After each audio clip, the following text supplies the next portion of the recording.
जब अम्मी अब्बा सैलाब की नजर हो गए तो मेरा ठिकाना चचा का घर बना। चचा चची ने माँ बाप का प्यार दिया कि मैंने वालिदैन की कमी भुला दी। किसी यतीम को लाख प्यार दें, वालिदैन की बात ही और होती है। भरी दुनिया में कोई तो ऐसा होगा जिसको मैं अपना कह सकूंगी और जो हर हाल में मेरा साथ देने वाला होगा। मैट्रिक में थी कि चचा चची को मेरे ब्याह की फिक्र लाहक हो गई। वो डरते थे कि अगर गलत जगह ब्याह दिया तो लोग हमें ही इल्जाम देंगे। उन दिनों मेरे लिए काफी अच्छे रिश्ते आ रहे थे, लेकिन चाची किसी ना किसी वजह से इनकार कर देती थी।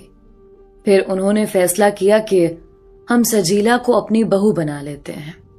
घर की लड़की घर में रहेगी और हमको दुआएं देगी। चचा का बेटा अब्दुर्रहमान उन दिनों ट्रेनिंग कर रहा था।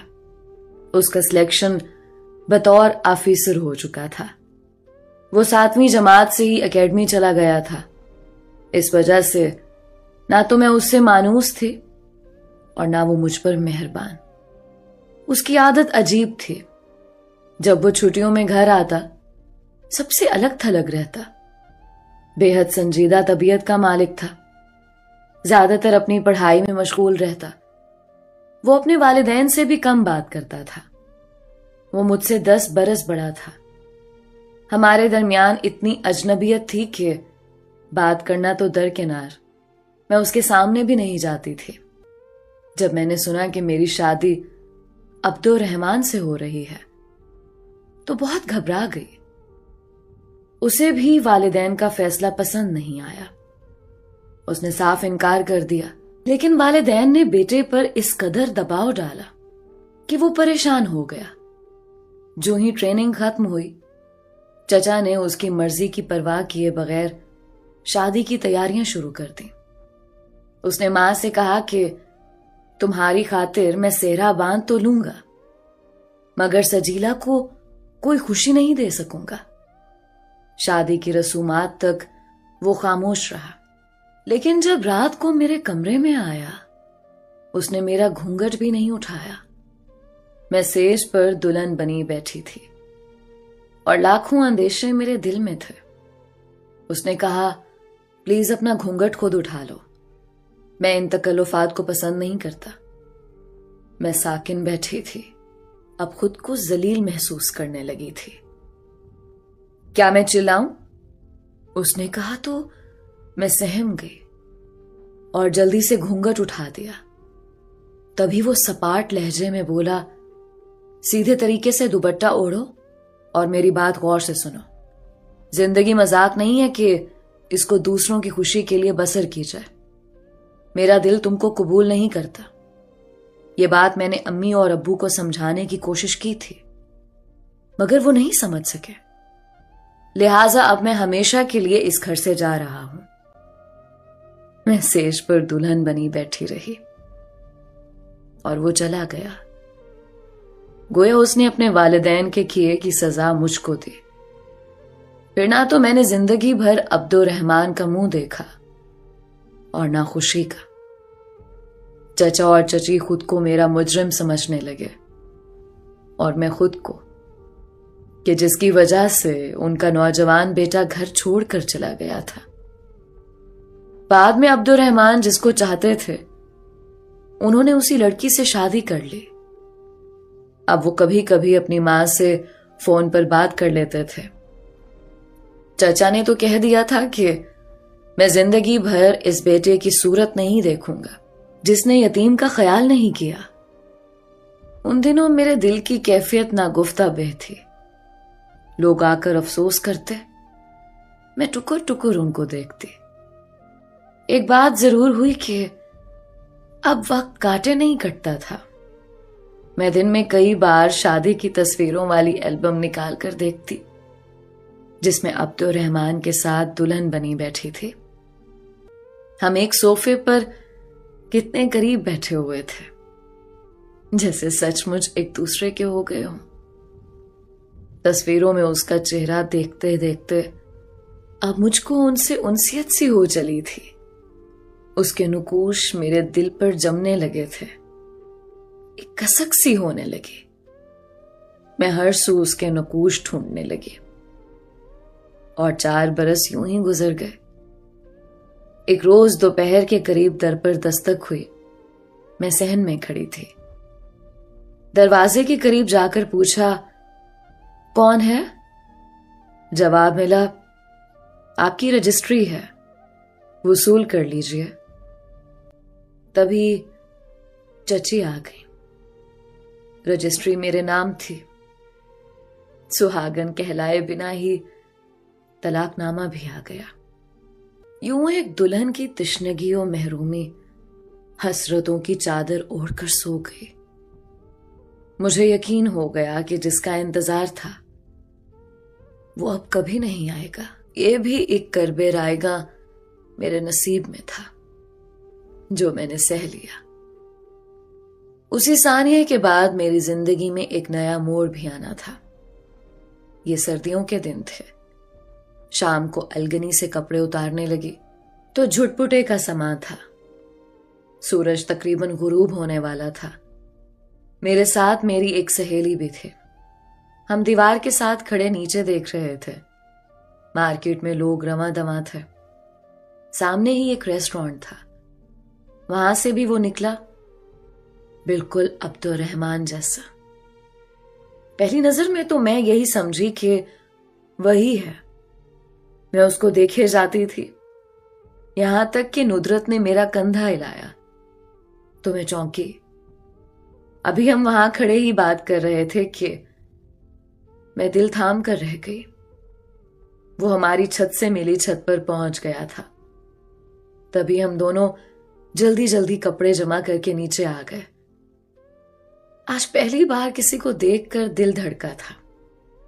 मैं घबरा कर बालकनी में गई। देखा वो 7 वाली बालकनी में मौजूद था। वो अब्दुर्रहमान की दूसरी कापी था। मुझको उसके चेहरे में वो कशिश नजर आई जो कभी अब्दुर्रहमान के चेहरे पर नजर आती थी। हम दोबारा छत पर चले गए। मैंने मुड़कर देखा, वो भी छत पर था। तभी मैंने कहा, तुम फिर आ गए? वो बोला, हाँ, मैंने पढ़ना जो है। तो जाकर पढ़ो, यहां छत पर क्या कर रहे हो? बालकनी से छत पर तार लाकर बल्ब लगाने का जतन कर रहा हूं। आपको कोई मसला है तो कहीं और चली जाएं। मैंने कहां जाना है, ये मेरा अपना घर है। मैंने तंग होकर जवाब दिया, आज सारी रात पढ़ना है, सुबह मेरा पेपर है, वरना आपसे बात करता। 1 हफ्ता वो नजर ना आया। कई रोज बाद एक शाम मैं अपनी बालकनी में खड़ी थी कि वो नजर आ गया। पूछा, कैसी हैं आप? उसने गुफ्तगू की इब्तदा की। मैं चुप रही। मैंने आपको मुखातिब किया है जनाब, आपका नाम क्या है? मैंने अपना नाम बताने की बजाय उसी से सवाल कर लिया, आपका नाम क्या है? मेरा नाम अब्दुर्रहमान है। मैं दंग रह गई। अपने कानों पर यकीन ना आया। ये लफ्ज बारिश के ठंडे कतरों की मानिद मेरे दिल पर टपक पड़ा। कल शाम को इसी जगह बात होगी, ये कहकर वो नजरों से ओझल हो गया। मेरा ख्याल था कि किसी पड़ोसी ने उसे मेरा हाल कह दिया होगा, और ये भी कि अब्दुर्रहमान एक रात की दुल्हन को अलविदा कहकर चला गया था। सोचा किसी ने जाने का किस्सा सुनाया होगा उसे। मैं खुद ही सच बता देती हूं। मैंने उसे खत लिखा कि देखो, मेरे अंदर अब मजीद दुख बर्दाश्त करने की हिम्मत नहीं है। कल को ऐसा ना हो कि आप चले जाएं और आपका मजाक मेरे लिए उम्र भर का रोग बन जाए। शाम को जूं ही वो नजर आया, मैंने खत को मरोड़कर उसकी बालकनी में फेंक दिया। अगले दिन उसने खत का जवाब दिया। लिखा था, मैं कोई बुरा इंसान नहीं, मेरा जो नाम है वही बताया है। अगर आपको यकीन नहीं आता तो बेशक मुझसे बात ना करें। अब आप अपनी मर्जी के मालिक हैं। अपनी शख्सी आजादी को अजीज रखिए। उसके बाद कई दिन तक उसने मेरा सामना न किया तो दिल में दुखन सी महसूस हुई। लगता था कि मेरा सुकून ही नहीं, दिल भी किसी ने चुरा लिया है। अब हर वक्त मेरी आंखें उसे तलाश करती रहती थीं। एक दिन नुदरत आई तो वो मुझे छत पर ले गई। वहां वो मौजूद था। उसने सलाम किया और बोला, दुआ करना कि मैं इम्तिहान में शानदार कामयाबी हासिल कर लूं। मैं चुप रही, लेकिन चुपके चुपके मैं उसकी कामयाबी के लिए दुआएं मांगती रही। दुआ कबूल हो गई। उसे शानदार कामयाबी नसीब हुई। मेहनत की थी तो उसका सिला भी मिला। उसने पोजीशन ली थी। अगले दिन बालकनी से बात हुई। उसने बताया कि वो ईद करने लाहौर जा रहा है। जी उदास हो गया। जब वो 10 दिन के बाद आया तो परेशान सा था। हम छत पर मिले। मैंने बताया कि चचा जान मेरी शादी करना चाहते हैं। उन्होंने कोई रिश्ता भी पसंद कर लिया है। कहीं से भी रिश्ता आए इनकार कर दो और मेरा इंतजार करो। वो जानता था मेरे माँ बाप नहीं हैं, फिर मैं कैसे तन्हा जिंदगी गुजारूंगी। नुदरत ने मुझे समझाया कि तुम उसे छत पर ना मिला करो।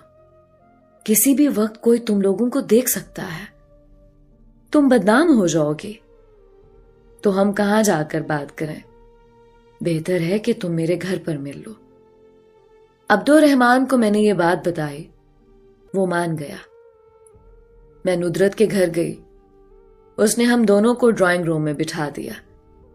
हमने सुकून से कुछ देर बात की। अब्दुर्रहमान ने मुझे अपना पता भी लिख कर दे दिया। कहने लगा कि अब वापस अपने घर यानी लाहौर जाना है। यहां पढ़ने के लिए आया था, लेकिन तुम फिक्र ना करना, मैं 1 माह के अंदर अंदर अपनी वालिदा को लेकर आऊंगा और वो तुम्हारे चचा से रिश्ता मांग लेंगे। इस दौरान अगर कोई रिश्ता आए तो तुम हरगिज हाँ मत करना। चलते हुए नुदरत ने उससे पूछा, पता तो सही लिख कर दिया है ना? क्यों? क्या मैं धोखेबाज लगता हूं? क्या मेरा एतबार नहीं है? एतबार तो है, लेकिन हम जैसे बेवकूफ धोखा खा जाते हैं। नुदरत ने मेरी तरफ देखकर उसे जवाब दिया था। 1 माह नहीं, 6 माह गुजर गए और वो नहीं आया। मुझे कुछ कुछ अंदाजा हो चला था कि मैंने एक बेबुनियाद शख्स से उम्मीद लगा ली थी। उन्हीं दिनों इत्तेफाक से मेरे लिए 2 रिश्ते आए। मैंने इनकार किया। चचा जान ने वजह पूछी। मैं कुछ बता ना सकी। दिल तो यही चाहता था कि उन्हें रो रो कर अपने दिल का हाल सुना दूं। 6 माह बाद वो आया, लेकिन सिर्फ 1 दिन के लिए। मेरी आंखों में नूर भर गया। जी चाहा उसको तोहफा दूं, मगर मेरे पास कोई ऐसी चीज ना थी। फिर मैंने उसको एक छोटा सा मॉडल बना कर दिया। वो मॉडल घर का था। अच्छा तो नहीं था, लेकिन जब मैंने उसको बना कर दिया तो उसने उसके दरवाजे बंद करके मुझे वापस कर दिया, जबकि मैंने दरवाजे खोल कर दिया था। उसने मुझे सामने वाली बिल्डिंग दिखाई कि इसमें शिफ्ट हो रहा हूं। सच तो यही था कि वो शहर ही छोड़कर जा रहा था, लेकिन मुझे एहसास नहीं होने दिया। तभी मैंने उससे कहा, अगर तुम चले गए तो क्या होगा? मेरा अपना तुम्हारे पास है, तो मुझे खत लिख देना। तभी एक बार और सवाल किया, कब अपनी अम्मी लाओगे? कहा कि कल ले आऊंगा, और कल ना ला सका तो फिर परसों। मगर वो पलट कर ही ना आया। मैंने उसके दिए पते पर कई खत लिखे, कोई जवाब नहीं आया।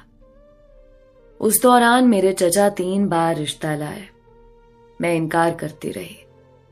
एक दिन हमारे घर एक बुजुर्ग और 2 खवातीन आई। उनमें से एक औरत का बेटा ऑफिसर था। वो कोठी तक लिख देने को तैयार थे। चचा ने एक बार फिर समझाया। तब अब्दुर्रहमान को गए कई माह हो चुके थे। मुझे उसकी ये बात याद आई, कहीं कोई गलती ना कर बैठना। मैं आऊंगा, मेरा इंतजार करना। चचा मुझसे नाराज होने लगे। मैंने उनके आगे हाथ जोड़े। तब उन्होंने कहा कि तुम खुद उनको जवाब दे देना। चची चाहती थी कि मेरी शादी हो, अपने घर जाऊं तो वो अपने बेटे और बहू को मनाकर घर ले आए कि मेरी वजह से वो इस घर में नहीं आ सकते थे। नुदरत ने अपनी बाजी को फोन पर अब्दुर्रहमान का पता लिखवाया कि खुद जाकर उस पते पर मालूम करें कि वहां है कि नहीं। उसकी बाजी गई मगर पता ही गलत था। आज इस बात को 8 बरस हो चुके हैं। चची फौत हो गई, चचा भी बूढ़े हो गए, मगर मेरी खातिर उन्होंने अपने बेटे को नहीं बुलाया। मुझे वो अब्दुर्रहमान मेरा चचा ज़ाद याद नहीं आता, लेकिन जो अब्दुर्रहमान छत पर मिला था उसको मैं कभी नहीं भुला सकी। आज भी मैं बालकनी में खड़ी उसका इंतजार करती रहती हूं, हालांकि जानती हूं वो लौट कर आने वाला नहीं है।